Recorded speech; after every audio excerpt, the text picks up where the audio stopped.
हमें ना खाना खाने देता है और ना रात की नींद लेने देता है। इतना पेनफुल होता है वो दांत का दर्द।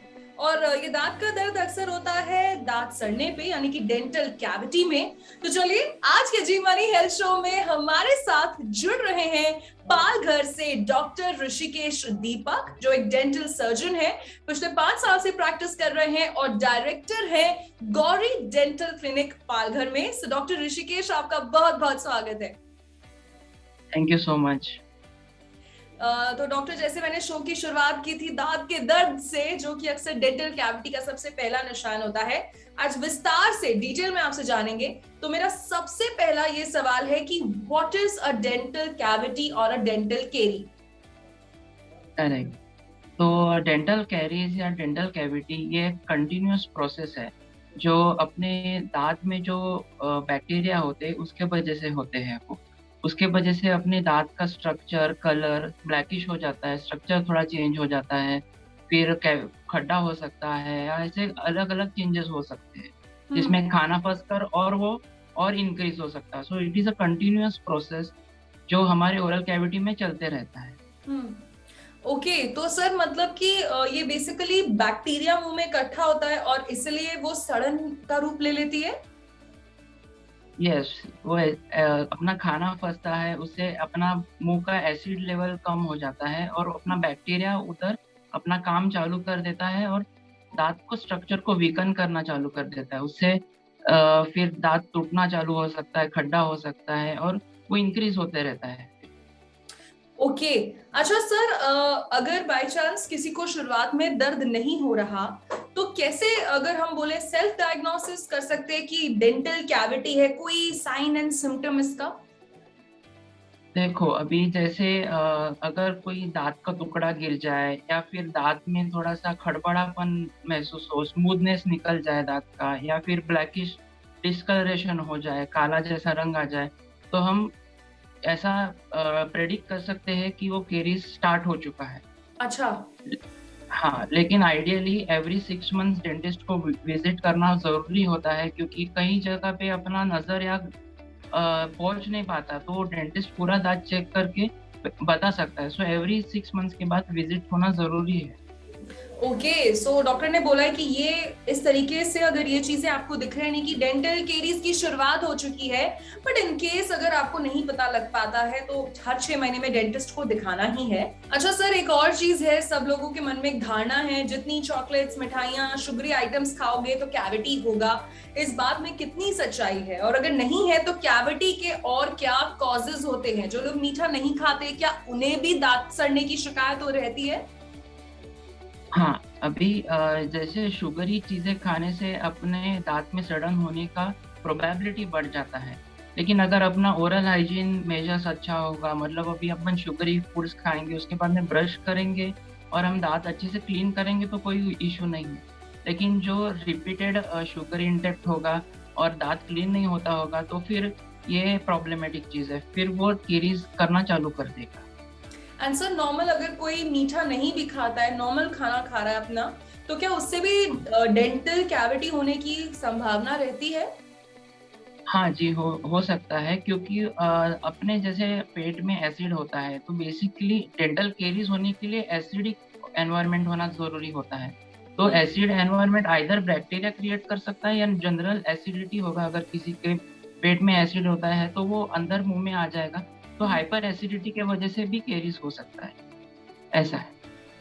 ओके ओके ओके, तो यहाँ पर देखिए, अगर हम मीठा खाते हैं तो आपको थोड़ा सा कॉशियस रहना चाहिए, और दांतों की क्लीनिंग, सफाई जो है वो बहुत ज्यादा जरूरी है। तो सर, डेंटल कैविटीज के बारे में आपने हमें बताया, अब ये बताइए इसके आम लक्षण क्या है? What are the common signs and symptoms? एक मुझे ये बताइए कि हाँ, दांत में दर्द होता है, और क्या क्या देखने को मिलता है? ओके, अभी जैसे दर्द होना तो जैसे लेट स्टेजेस में स्टार्ट हो जाता है, जब भी केरीज जो है अपने नस तक पहुंच जाता है तभी दांत को दर्द होना चालू होता है। लेकिन जो बेसिक कुछ है, जैसे दांत का विकन हो जाता है, मतलब दांत जो स्ट्रांग होता है वो धीरे धीरे ब्रिटल होना स्टार्ट हो जाता है, और दांत का टुकड़ा गिर सकता है, या फिर दांत का खड़बड़ापन बढ़ सकता है, या दांत में खट्टा हो सकता है, या फिर काला रंग आ सकता है दांत को। ये सब चीजें हैं, ये साइंस एंड सिम्टम्स है जिसमें से हम केरीज को है वो पहले ही पहचान सकते हैं, वो बढ़ने से पहले। एंड सर, क्या किसी को डेंटल कैविटी है तो खाना च्यू करने में, चबाने में भी दिक्कत होती है? जी हाँ, अभी जैसे दांत में अपने दांत ऐसा बना रहता है, ऊपर वाला और नीचे वाला, जो एक के ऊपर एक लगाने से वो अच्छे से खाना चबा कट कर सकता है, च्यू कर सकता है दांत को, खाने को। लेकिन अगर दांत का अगर कोई पार्ट ब्रिटल है, टूट गया है, तो फिर वो च्यू करने में भी उतना एफिशिएंसी नहीं आएगा और फिर डाइजेशन भी इम्प्रॉपर हो जाएगा। ओके, तो यहाँ पर अगर एक डेंटल कैविटी है तो वो ओवरऑल आपकी सेहत पर बहुत बड़ा दुष्प्रभाव डाल सकता है। सर, आपके पास जितने पेशेंट्स आते हैं उनमें कितने यंग एडल्ट्स हैं, कितने ओल्ड लोग हैं, कितने बच्चे हैं? कैविटी किस एज ग्रुप में सबसे ज्यादा होता है? एक्चुअली जैसे जो ओल्ड जनरेशन वाले लोग हैं वो केरीज के लिए इतना अवेयर नहीं थे। अभी जैसे अवेयरनेस बढ़ रहा है, सो अभी जब भी बच्चे के एकदम मुंह में पहला दूध का दांत आ जाता है, तब से अब डेंटिस्ट के पास विजिट करना स्टार्ट कर देते हैं।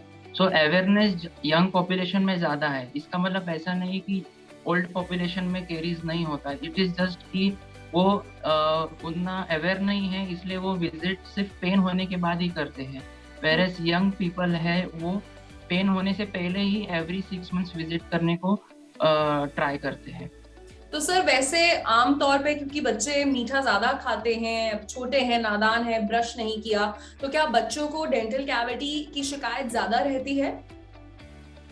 हाँ जी, लेकिन जैसे अगर मैंने बोला कि ओरल हाइजीन मेजर्स अच्छे हो गए, अगर रात में भी अच्छे से ब्रश करते हो गए, हाई मतलब बच्चों में जैसे हाई फ्लोराइड का टूथपेस्ट यूज करते हैं, वो अगर अच्छे से यूज करते हो गए, और ओरल हाइजीन मेजर्स मतलब कुछ खाने के बाद मुंह धो लेना, मुंह साफ करना, अच्छे से सब निकला है कि नहीं चेक करना, ये सब चीजें फॉलो करेंगे तो केरीज नहीं आएगा।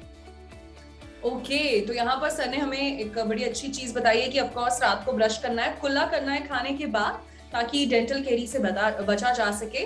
अच्छा डॉक्टर, हमें आप कुछ प्रिवेंटिव मेजर्स बताइए कि डेंटल कैरीज ना हो, क्या करना चाहिए, और अगर डेंटल कैरीज को समय पे ट्रीट नहीं किया तो क्या होता है? तो प्रिकॉशनरी मेजर्स जैसे मैंने बोला, ओरल हाइजीन मेजर्स में आते हैं, जैसे हमें ब्रश जो है वो एवरी 1.5 मंथ के बाद चेंज करना है।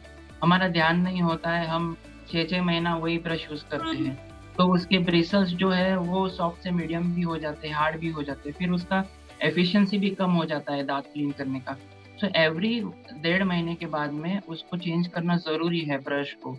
फिर अपना ब्रशिंग टेक्निक भी इम्पोर्टेंट है। जैसे कुछ लोग आड़ा आड़ा ब्रश करते हैं, जैसे हॉरिजॉन्टल टेक्निक से ब्रश करते हैं, उससे खाना जो फंसा हुआ है वो निकलता नहीं है। वेरएस आइडियल मेथड है कि वर्टिकल ब्रशिंग करना चाहिए। ये सब फॉलो होना चाहिए। जैसे अभी 2 बार मिनिमम ब्रश करना चाहिए। जैसे रात को लोग बहुत बार ब्रश करते ही नहीं है, रात को ब्रश करना ज्यादा इम्पोर्टेंट होता है। तो ये सब मेजर्स फॉलो होना चाहिए। और जैसे मैंने बोला, एवरी 6 मंथ्स विजिट करना बहुत जरूरी है। क्योंकि अभी जैसे मैंने बोला कि ये कंटिन्यूअस प्रोसेस है, caries is a continuous process. मतलब अगर केरीज हुआ है तो हम वहीं पे रुक के उधर ट्रीटमेंट के लिए केरीज निकाल के उधर एक बायोकम्पेटिबल सीमेंट लगा देते हैं, ताकि वो केरीज आगे बढ़े ना। अच्छा। लेकिन हाँ, तो अगर ये केरीज बढ़ते जाएगा तो फिर वो दांत के नस तक पहुंचेगा, फिर दांत को इन्फेक्शन होगा, उसका इन्फेक्शन सिस्ट और एब्सेस बन सकता है, उसमें फिर जॉ में भी इन्फेक्शन फैल सकता है। मतलब ये बहुत सारी चीजें कंटिन्यूअस चालू हो जाते हैं। मतलब अगर डेंटल कैविटी का इलाज सही समय पर ना कराएं तो मतलब पूरा दांत कमजोर होकर गिर भी सकता है? हाँ, गिर भी हो सकता है, और बाजू के दांतों को बाजू के फिर जबड़े को भी इन्फेक्शन लग सकता है उसका। ओके। और इसकी वजह से जबड़ा भी निकालने की जरूरत पड़ सकती है। सो एक्चुअली में डेंटल कैविटी अगर ट्रीट नहीं करा रहे हैं तो सुना ना आपने, कितनी सारी चीजें हो सकती हैं यहाँ पर। तो इसी के साथ डॉक्टर, हमारे जितने भी क्वेश्चंस थे आपने सभी के जवाब दिए। हमारे शो का एक सेगमेंट है टिप ऑफ द डे, तो कोई भी एक छोटी सी डेंटल टिप जो आप सभी व्यूअर्स को देना चाहें। हाँ, मैं सिंगल मोस्ट इम्पोर्टेंट टिप देना चाहूंगा कि ये early detection of caries is very important in our life. जितना अर्ली डिटेक्शन होगा ना, उतना उसका सिवियरिटी कम होगा, मतलब अपने हाथ में चीजें होगी जो हम आगे बढ़ने से रोके। So early detection of caries is the most important. Okay, so यानी कि जितनी जल्दी बीमारी का पता चलेगा उतनी जल्दी इलाज भी होगा। So thank you so much doctor Rishikesh, आप जुड़े हमारे जी मानी हेल्थ शो में और आपने इतने अच्छे टिप्स हम सबके साथ शेयर किए। Thank you so much. Thank you. तो ये थे डॉक्टर ऋषिकेश जिन्होंने हमें बताया कि डेंटल कैविटी का सही समय पर इलाज कराना है और हर 1.5 महीने में ना ब्रश भी बदलना है। ऐसा नहीं कि सालों साल आप एक ही ब्रश का इस्तेमाल कर रहे हैं। वेल, ये छोटे छोटे टिप्स, ये सलाह मशवरा जी मनी हेल्थ शो में यही तो मिलता है। तो अगले वीडियो में मैं मिलूंगी आपसे फिर, एक नए सुपर स्पेशलिस्ट भी होंगे जो देंगे आपको राय। Meanwhile do hit the bell icon, subscribe करिए हमारा चैनल और साथ साथ देखते रहिए जी मनी हेल्थ शो। और हाँ, अपनी सेहत का ख्याल जरूर रखिएगा। बाय।